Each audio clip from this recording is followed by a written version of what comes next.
I do my job and I leave my soul at the door, and that's it. So like 9 to 5, and that's the point, right? Organizations keep optimizing structures while people are, in some case, burning out of the system. So they talk about engagement, but they don't change really the behaviors that kill engagement.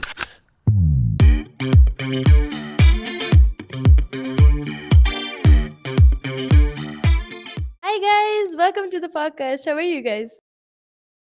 Thank you so much. How are Hi. you? I'm doing great. I'm doing great. I am your host Hadia, and we have Riyaz Raza, who is the Chief Delivery Officer, and we have two new beautiful guests on the podcast. Why don't you guys go ahead and introduce yourself? I think, the best way would be that, Yuli, if you're up for it, I'm introducing you and you introduce me. Perfect. Let's do it. Okay, cool. So let me make, I can start if you want, Yuli. So Yuli is my co-founder, and Yuli and we work together since 5 to 6 years. And Yuli loves nature, and Yuli's values are, or one of them is justice.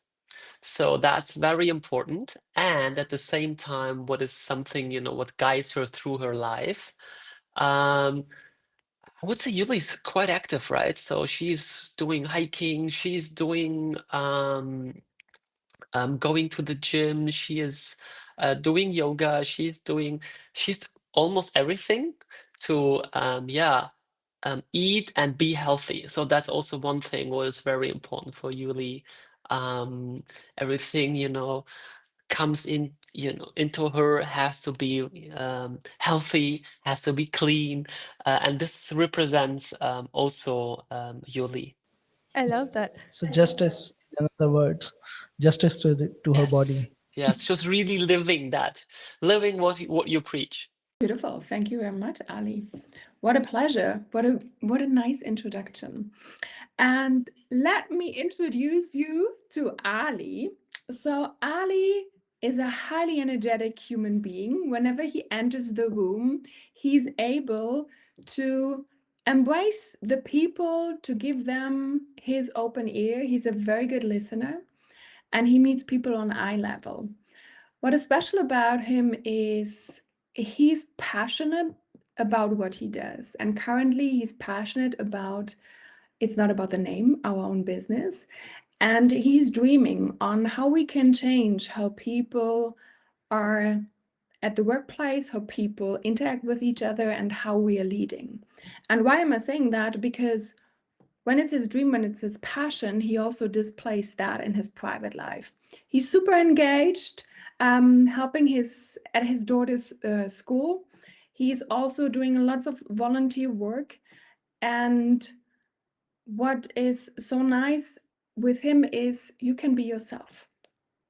And above all, he has the best coffee. So all in all, it's always nice to be at Ali's place because he is a very, very beautiful host and gives you everything you need. I Yeah. love that. I love that. I kind of feel left out, Riyaz. Why don't you introduce me and I'll introduce you? I was thinking the same.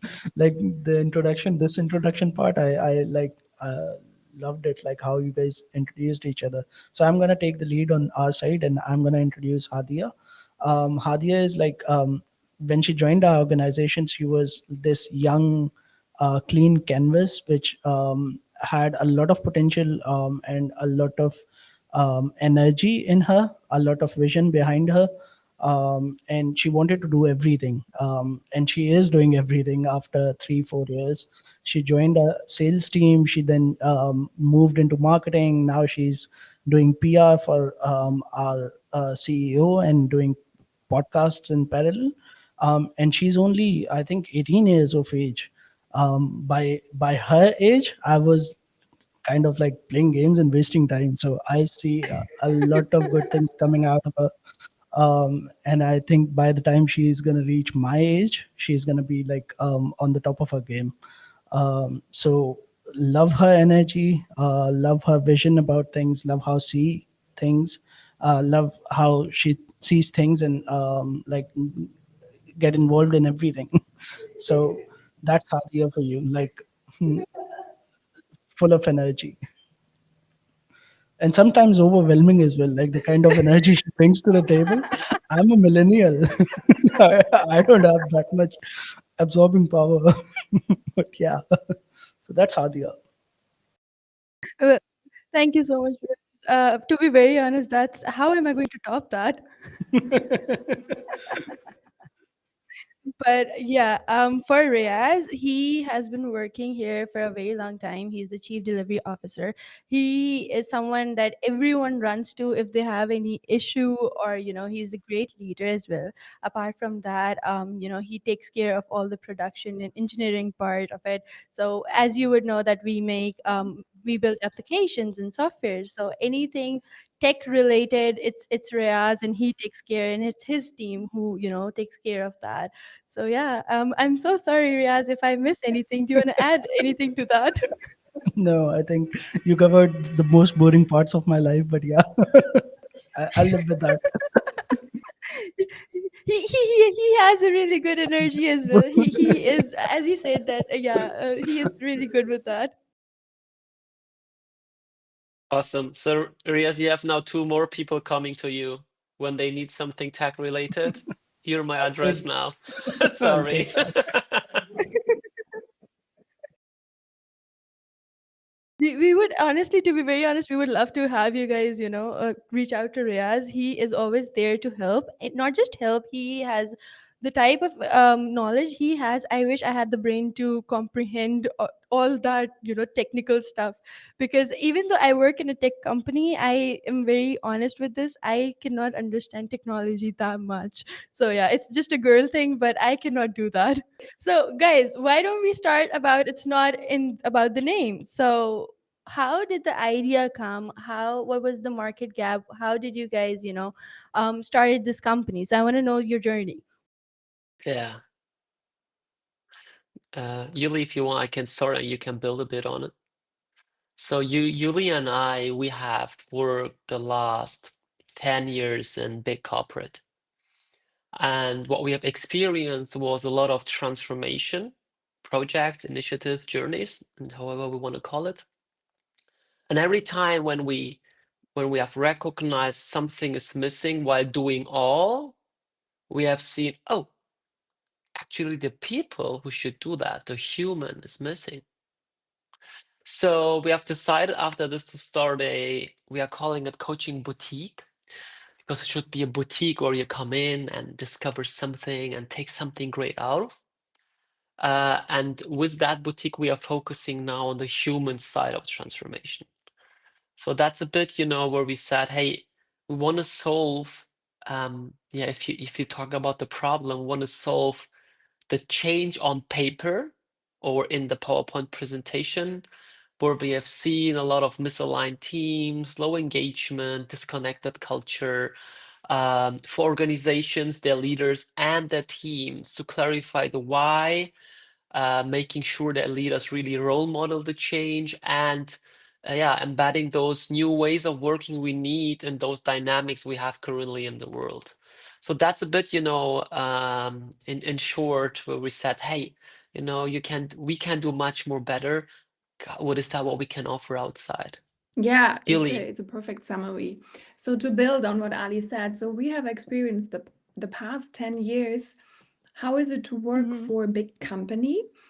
And the world is in a very chaotic place right now, right? There's a lot going on. People experience more anxiety, and companies have to restructure a lot. A lot of people are dismissed. A lot of teams are shrinking. A lot of leaders are cut. So we have experienced this transformation firsthand, and most companies focus on technical side, right? They introduce new processes, new tools. However, they forgot the human being, because eventually it's the people who are applying the tools, who have to use AI, and who have to work with it. And we say that in order for AI to be successful, to be seen as an opportunity, to be embraced, to help innovate, we need to bring the people along. We need to help them navigate the fear. We need to build trusted and psychologically safe environments. And we also need kind of holding their hands in understanding what makes them feel safe, seen, and connected to be able to, yeah, be productive, efficient, innovative, and eventually be happy at work, because work can be a happy place. Hadia, Riyaz, as you show us. That's so true. That's so true. And given that I work in the software business, we see a lot of people solving problems only technically, and they never consider the human side of these problems. While building applications or while building processes, we forget the most important element, that these processes and these applications are going to be used by users, humans, ultimately. So True. yeah, that's the most core part of any business. Yeah, and I love the idea of it. You're working for the people, and again, like Riaz said, that it's the people who build any business. So I love that. Yeah. So, And and that kind of puts another kind of like a follow up question on that. The idea is really good, and I see a lot of leadership coaches and leadership people like Simon Sinek and other people talk a lot about the humans involved. But the name that you have for your organization is quite unconventional. So, how did you come across this name? Yuli, you want to go into this? Yes, so that's a very good question, Rias. We love that question. So Ali and me were at his place to think about what should be the name of our company. And we came up with so many different names, and we Googled them, and most of them were already taken. But we wanted to be unique. And then we said, you know what? It's actually not about the name. And we really got stuck with that. We Googled it, and it was not yet taken for business, at least for transformation, coaching, leadership development, organizational development. And it also kind of symbolizes that we feel every person is equal. So it doesn't depend where in the hierarchy you are, what is your title, where you're coming from, male, female, binary, however you want to identify yourself, because it's not about the name. Uh-huh. It's about you. We are all human beings. We all have needs, right? We all want to be seen. We want to be protected. We want to be safe. So that's the reason why we chose it, and we love it. Ali, what do you think? Be- To be very honest, I also love the name. It's, you hear it. No, thanks, Yuli. I think it's well summarized. And maybe one thing to add and connect this also to professional life is that most likely we overthink a lot. So when we do projects and we do business plans and we have an idea, everything has to be perfect, and we, have like the 12th yeah version. And this was similar with the name. Like, we were talking 2 hours or so about the name, and I said, hey, we have now wasted 2 hours. We could have done something more valuable in this 2 hours. um and everything what we do is for the people, so that's something we always followed up also while working in corporate. If the answer, whatever we do, is for the people and not for politics, for systems, for whatever, or for this leader, then probably it's the right approach. So let's do it. And this comes or came very good together with saying, okay, you know what? It's really about the people. It's not about the name. Who cares about the name? People will anyway not remember. They will say Ali and Yuli. So let's just go ahead with that. And here we are. And it kind of explains your motto as well. So it's not about the name. That's the perfect line for a leader to define a leader, that it's not about a name. So good work True. on that. Kudos to you Thank you. guys. Yeah, Yeah, very good name. Yeah, and I love how creative, even though it's something you guys have just came up out of nowhere, but again, it's so creative and minimal at the same time. I don't know how to explain this, but it has a very Gen Z vibe to it. Because we're talking about it's not about the name. I want to know, how would you explain, as someone who's gonna, I'm don't think of me as Hadia the host. I'm just someone who doesn't really know anything about your startup, and I am gonna ask you a question. Can you explain your startup's personality, the mood of it? How, what would you guys, what's the answer for that? Good question. So let I me, tend to find tricky like questions for Yuli everyone. said, right? Let me dream a bit. Um, and let me describe you, this was a feeling people should, feel when interacting with us. Like, um, Yeah. I would say, like, it's not about the name as a kind of person or two people, is a kind of human who walks into a room and the people with whom we interact immediately feel, okay, we can be honest here.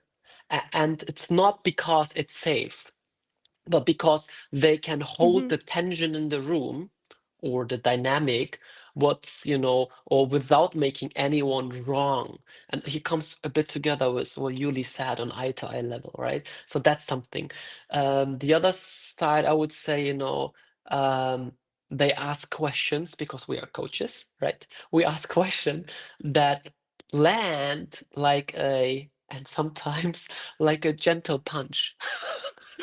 And why I'm saying that is that, they are optimistic but not naive. They don't do those shiny stories or PowerPoint presentations because we rarely Uh-huh. use any PowerPoint in our workshops. It's always everything what you can really see, hear, smell. So something was, um, what we can do. And they Sensory actually related. do real talk. Yeah. So it's real talk and real tools. So it's Uh-huh. not really bullshit bingo around.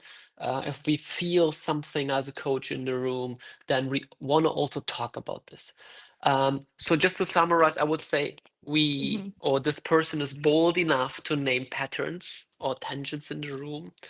Or this person or this company as a person is curious enough to stay with the uncomfortable, rebellious enough also to ignore the classic top-down playbook, because that's something what we have done in corporate too. And actually, there is a very small distinguish for me. There is a difference between being nice and being kind to each other. And I would like to Hmm. take the second, being Hmm. kind enough to Yeah. keep people's dignity intact. So bold, curious, rebellious, kind. Yeah, Uh-huh. this is how I would describe this person of the company. I love it. To be very honest, the personality that you have described, if that person would walk in front of me, I would be a fan of that person. What Cool. about So you, this Riaz? means you Do you need a agree with workshop that? with us. Yeah, I need a person right now. I need that person right now. I think I'm gonna ask my CEO to do a workshop with you guys, because yes, we need that. Yeah, we are here. So we needed that person yesterday, bro. Now you Perfect, know how perfect. to get in Um, contact with us. Oh, we do. And anyone who's listening right now, you know how to find this person. Just contact Ali and Juliana, and they'll help you guys out. What was that main pain point, or the main thing that you guys were like, you know what, we're gonna start our own. We're gonna take care of our own. So what was that point? Sounds like a bit painful, I would say, but I think it was when we have realized how many brilliant, deeply capable people are slowly disappearing inside successful companies. And we are including ourselves into this, not because they're not good enough, but because the environment is. And we have sat with leaders and talents who said things like, "I'm paid well, but I feel that I'm not really part of this. I stopped a long time ago." So those kind of quiet quittings. I do my job and I leave my soul at the door, and that's it. So like 9 to 5, and that's the point, right? Organizations keep optimizing structures while people are, in some case, burning out of the system. So they talk about engagement, but they don't change really the behaviors that kill engagement. They launch top-down programs, but they don't build the trust that makes change really possible. And here again, the human factor. Mhm. So with that, we just said, okay, we are creating our own baby, calling It's Not About the Name, to really ignite something in organizations and in people at the same time, where we have seen, okay, this is a bit the missing vibe. Yeah, so you actually nailed it to the point, right? So there's missing trust and psychological safety, and there's so many great people in most of the companies, but they're so scared to bring in their ideas, to speak up, to name what they see, because there are systems, there are boundaries, there's top down, someone telling them what to do, that eventually the ownership disappears, the engagement vanishes, and the motivation, the vision, they don't dream anymore. They actually, as Ali said it, they have two personalities, the private person and the professional person. Yet the professional person just tries to survive. And yeah, we feel that there's so much potential out there in the world if we allow the people to work on their strength, to use their potential, and to be self-organized, to really follow what they think is the right process, because they are the expert. They do the work. Like Hadia is the expert in podcast, and Reyes is the expert in delivery, everything with software and products, right? So let the people do what they are good at and allow them to make mistakes, allow them to experiment. And yeah, that is something we're super passionate about, and we think that needs a mental shift and also a physical one. Yeah, and like I totally agree with you, and I totally relate with you leading big teams. I've seen that happening to people often. I wonder, like, when you're working with companies, are you approached by the company heads, and how is that journey for them? Like, the CXOs of that company, how do they recognize this need, and what's the usual engagement like? I love that question, Riaz. Because like what I've noticed in my experiences is that a lot of times CXOs don't really identify this problem that easily, and this problem is not easily identifiable, Yeah, like true. measuring the motivation of employees. That's something that doesn't add profits directly so nobody measures that. So how do you come across organizations, and what are the usual symptoms that they have seen? Yeah, I think it's like it's different. So from CXO to CXO, really. What I've recognized in mid-sized companies and the clients we talk to is that they are much more near to the ground, to the people, to understand, see, and feel them. Whereas, of course, through hierarchies in between, like in bigger companies, they're like far ahead from what's really going on. Just giving you a simple example, like a CEO of a very big company with 80K people, and then the production side employee who was at the production side and doing work really. So there, and then especially even in another country, that's a bit like the connection really. um, and Doesn't I would say exist.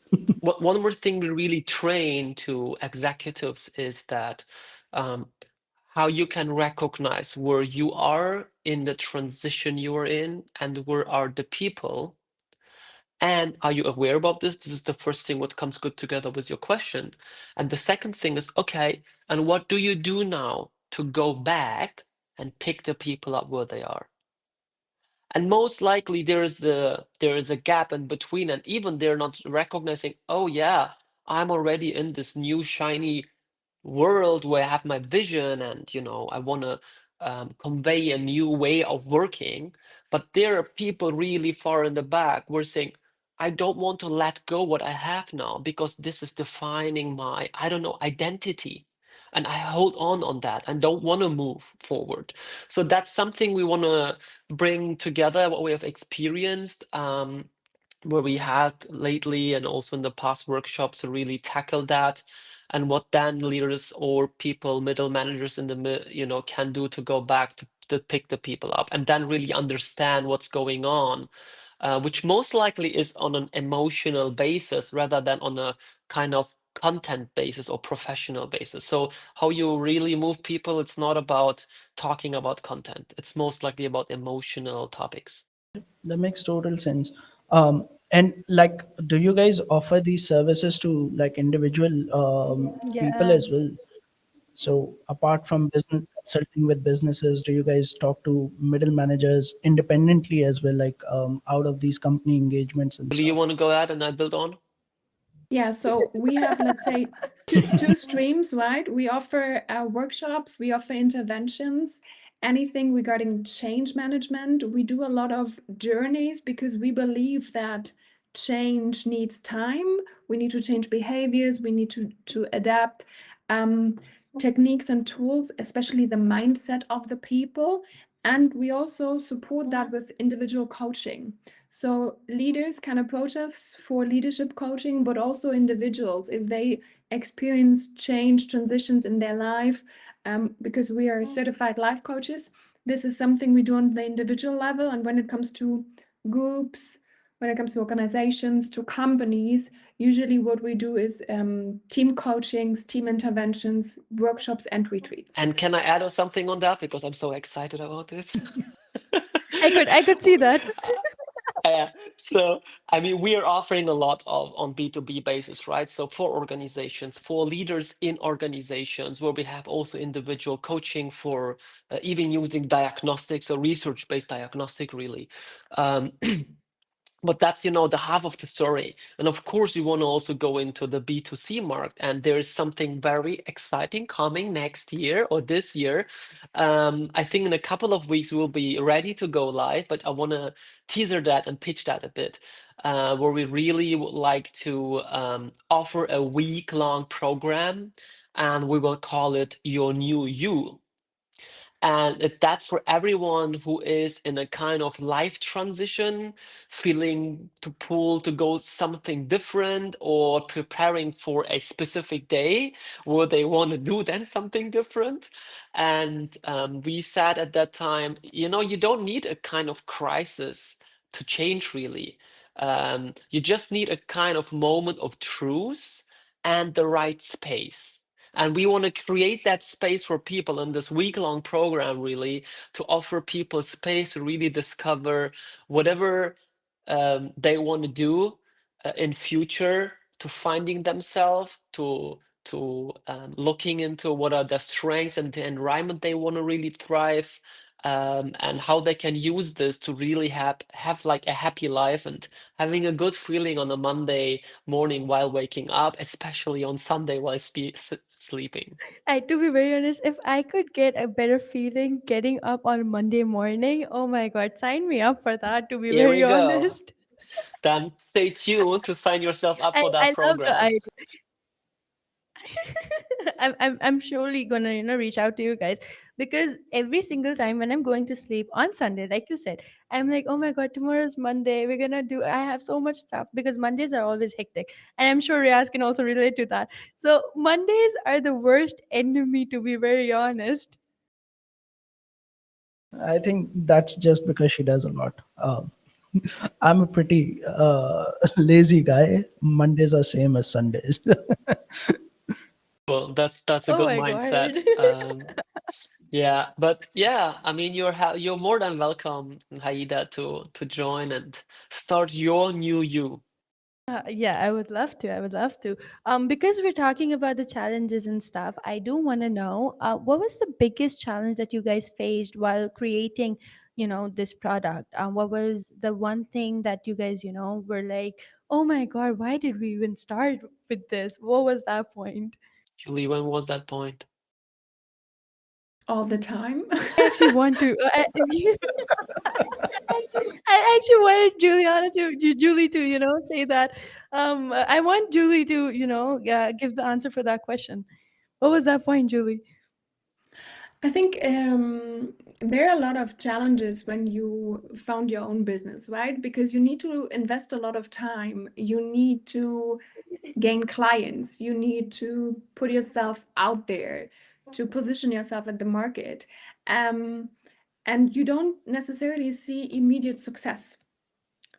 And no one gives you a task, and no one recognizes what you have achieved, and there are not really, let's say, milestones or things you deliver that someone picks up and then you follow up. So I think challenge is to not have a team, challenge is to not really have a focus on we first do this and this and this.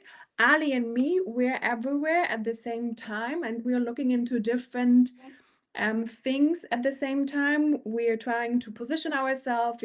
We do our product portfolio in parallel. We try to acquire clients. We have this podcast with you. We have another 3, 4, 5 corporations with different companies. So I think the challenge is not really having a focus, not really having a team that supports you, because we need different skills to be able to succeed, and also to not have Yeah. immediate success and be very patient on the way. What exactly is success for you guys?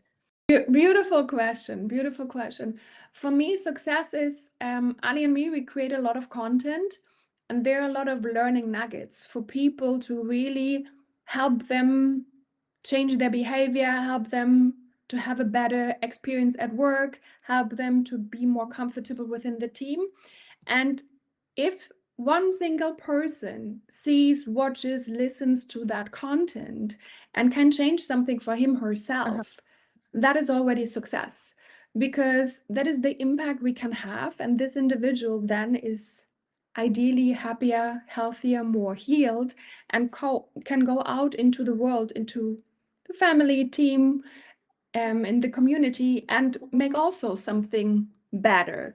So success is Yeah. something, if we are able to impact people, to make their lives a little bit better, to inspire, to give hope, to show that there's a different way, we're very content with that. That is success. And I think as business owners and founders, there's pretty much a moment every day that you're thinking like, why did I even start this? But it's rare to find moments where you're like, this is why I started it. I am happy that I started it. What has been most recent of those moments for you? Ali, what have been these moments Take for your you? time, it's okay. I'm thinking. Let me reflect. Um, if you're entrepreneur, you have a day where you say, "Oh my God, it's running, it's cool. I'm so excited. I have 1,000 new ideas. Yuli, look here, Luli, look here," and then Yuli's bringing me down, and we have to focus. And then you have days where you say, "Oh my God, I'm going back to corporate. No, I'm not doing it anymore." And you have really those up and downs. It could be like daily. And what we do with Yuli is that we have retrospectives where we are looking into our achievements and we are celebrating them. And that's, maybe a good ritual, a good habit for also any other company and any other also personal achievements you have, that we always look, what is next? What is next? What is that? What we not have achieved? What are we doing in 3 months? But we rarely look back and see how far have we come. Let's reflect that and let's celebrate that moment or the moment we are in. And those situations are helping us. I mean, 2 weeks back we had our first live webinar, and the same week we had our first podcast, and the same week we had trademarked our logo, our name of the company, for consulting and coaching services. And then those are the small things, which gives you that energy. Okay, keep going, keep going. It will work out, and people will appreciate. And then, I mean, we have one advantage. It's not something we didn't have done before. And the feedback we have got while working as an in-house coach at Bayer was that a lot of people came and really expressed saying, "Hey, this program you have done changed my life." And I want to come back to the vision we have. And Juliana said, what is success for us, right? And I always think a bit big, and this is also our vision. We want to change the world from the inside out, because we believe that's how the world is becoming better. And then one person at a time. And this comes good together with what Juliana said and what I'm saying, that if someone really taking and bringing this feedback back, and we know it's working, we have done this already, but now we can do this on a much broader scale, not in a company, but in a world we are in. Well, like, I think through this journey, you must have figured out that there are a lot of misunderstandings that you had about your product, and you must have changed direction, changed gears, and you would have finally identified a product market fit. What has been that journey like? What are the common misunderstandings that you run through? If you can tell our viewers a bit about that. You know, yeah, and I can like just talk the whole day about this, but let me try to make it short. We are we are two people. We want to do things, and we want to do things quick and fast, and fail and try again and fail and try again. And that's something, most likely what we are treated by the system we grew up is not that way. So what we really wanna go ahead with is that Yuli and I really started fast, saying, you know what, this is not ready. I don't care. Let's just start. Let's just have our kickoff video. We are going live, and nothing is set in the back, and we will do it on the way. It's like, you're building the plane while flying, kind of thing. And what we are doing is a lot of new ideas and new errors. So we started saying, hey, you know what, we are posting inspirational videos about how you can set boundaries on Instagram, TikTok, YouTube Shorts, and so on and so on. And we'll just see how this is running. And after like 3 months now, we have a good retrospect saying, you know what, this kind of content is good on this channel. This kind of content probably don't work on this channel. And in the beginning, we said, oh, maybe people will see like this boundary topic and contact us. And this is how we are getting our client reach. And we have recognized bullshit. It's not really working. So what can we do now differently? So these are the way of how I think entrepreneurs also work a bit. And we start things, we experiment, we see if it's working. If it's working, we continue. If not, we are stopping. And then we are talking about, okay, what is that start, stop, continue mode we want to go ahead. And these are where our learnings are coming from. That's very insightful. Yeah, yeah. I actually do want to know one thing. What do you think is one, first time founders, something that every first time founder is getting wrong? For example, as you guys are first time founders, you guys have founded this beautiful, amazing company. So, according to your experience, what would you think is the one thing about launching that first time founders get it wrong? Someone, they know it better and they know how it works. Right? So this is something Yeah. like if you do big transformation projects, and I don't discriminate anyone, but it's like, I don't know, white, old, over 70, they know all better. It's like with teenagers, they also don't know, they also know everything better. And I want to put myself into this too, like thinking, me as an entrepreneur, thinking I know it better, and I do not. I think that's something, I think there are several ones, but this is one thing I have recognized. I thought this is the right way to do, and we have figured out, oh shit, it's not. Yeah, that's me. Yuli. I think that the challenge most people have is they never start because they want their product to be perfect, their service to fit the market, their experience, their certifications to be above all, right? So we all have this vision and this dreaming, but then we don't dare to put ourselves out there.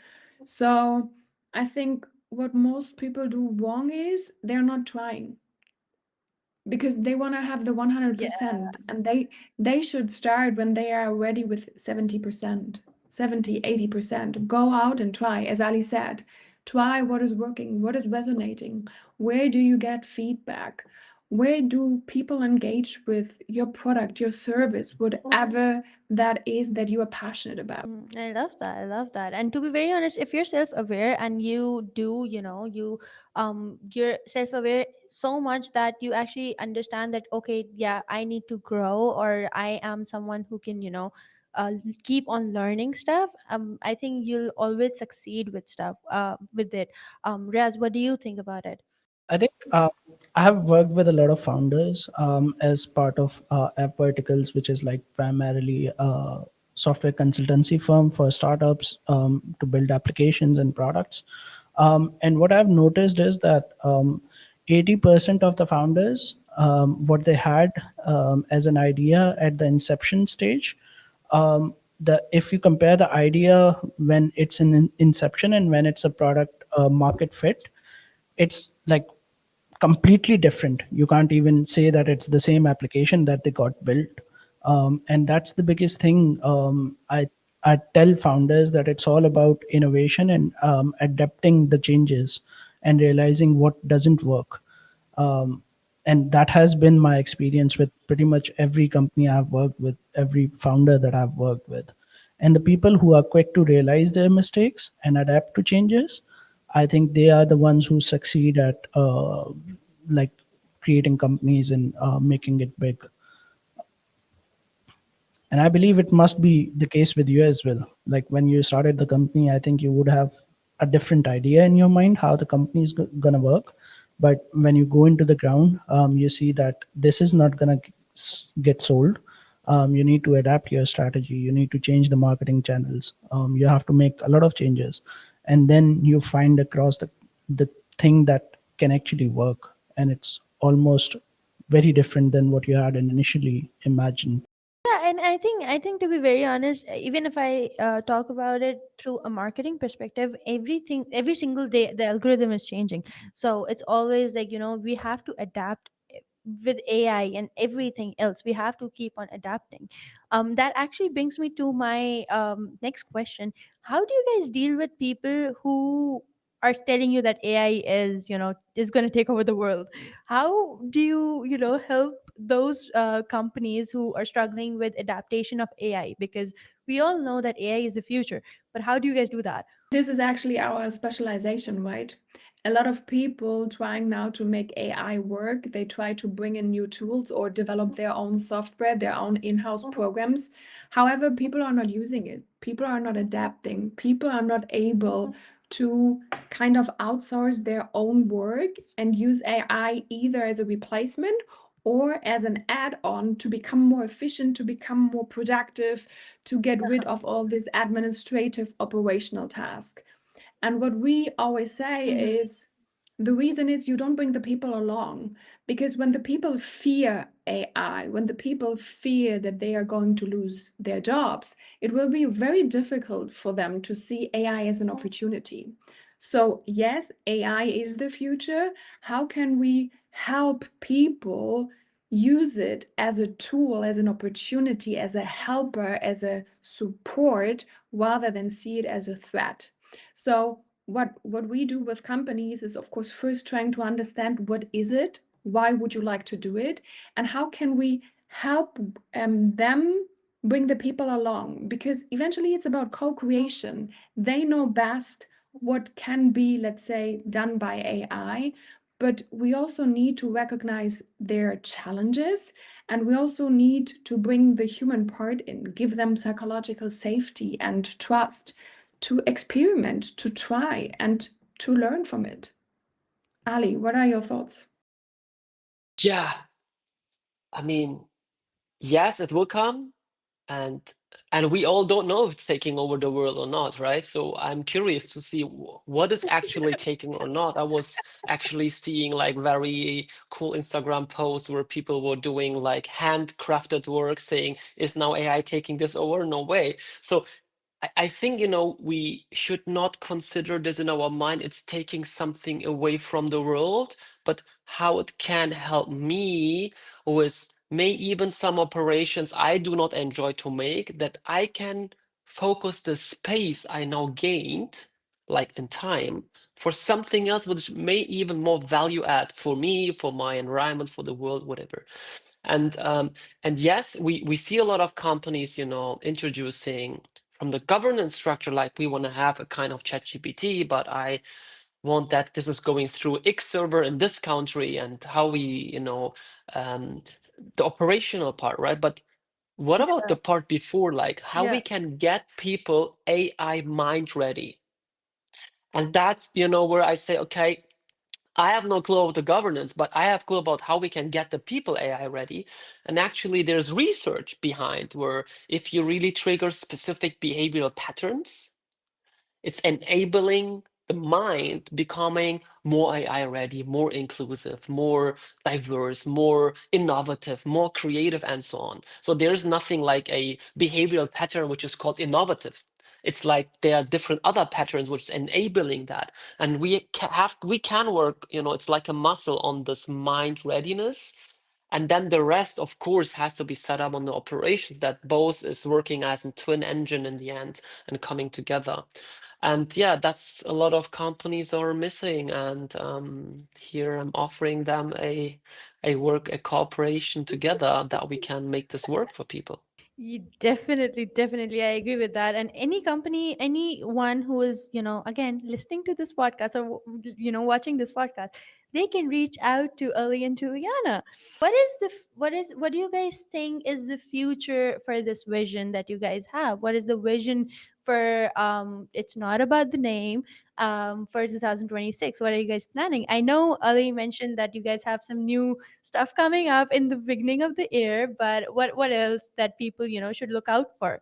Yes, so we will have the new you for everyone who is currently unmotivated at work, not really satisfied with what they do, and they don't know where to start and how to start because they don't even know how to get a new job. They're not really aware what are my skills, what are my strengths, what could I potentially like. So this is a program we start, and of course we're gonna strengthen our leadership and transformation programs, right? We have a cooperation with one company called Human-Centric to bring those AI behavior patterns to individuals, but also to teams, especially to leaders, to help companies, giving them a structured plan on how can we help you make your people AI ready. And there are tools, techniques, Ali talked about it, and of course it is also a lot with training, development, and coaching. So we are excited for these corporations. And there are also additional podcasts, live panels planned that we are looking forward to. We're planning to attend conferences and also bring out our own training series. Yeah, but that's just a couple of next weeks, right? And months. And of course, if you think big, and Yuli, if you remember, right, we said where we have still working for the corporate, we said we first make this work here, then we go out, make the same thing work for other companies. And once this is done, we go to the government and make this work for the government. And then we implement a subject Yeah. starting from kindergarten, going to primary school, going to high school about topics like how to behave constructively, how you can control your triggers, how you really can listen, how you have courageous conversations, how you can really ask better questions and tell less. So we believe that this is like a fundamental human skill. We really not consider. It's like, I don't know, 1/3 of your life you work, 1/3 of your life you sleep, and 1/3 of your life you do something for your private whatever, right? So we teach the 1/3 in school for the professional side. I'm asking my or wonder why we do not teach people how to effectively sleep, because it's 1/3 of our life, Exactly. right? Yeah. So what is happening in our Uh-huh. brain, and how you can do it in the way that you have really good sleep, because you need the energy on the next day for the other 1/3. We never teach that, never in private school, never in professional, never in Mhm. kindergarten. So yeah, vision. Perfect. I love that. Thank you so much, guys, for being a part of this podcast. Before we wrap it up, one last question, I promise. I want to know, what is that one advice you would give to someone who is in your shoes right now? And this question is for everyone. So Riaz, I want you to start, and then we'll go to Ali and Juliana, okay? So I'll just say, like, and I completely agree with the vision that Ali and Julie has. Like, every person needs to know how to live their life, not just taught about how to work, how to be a productive resource. There's more to being productive than just being productive.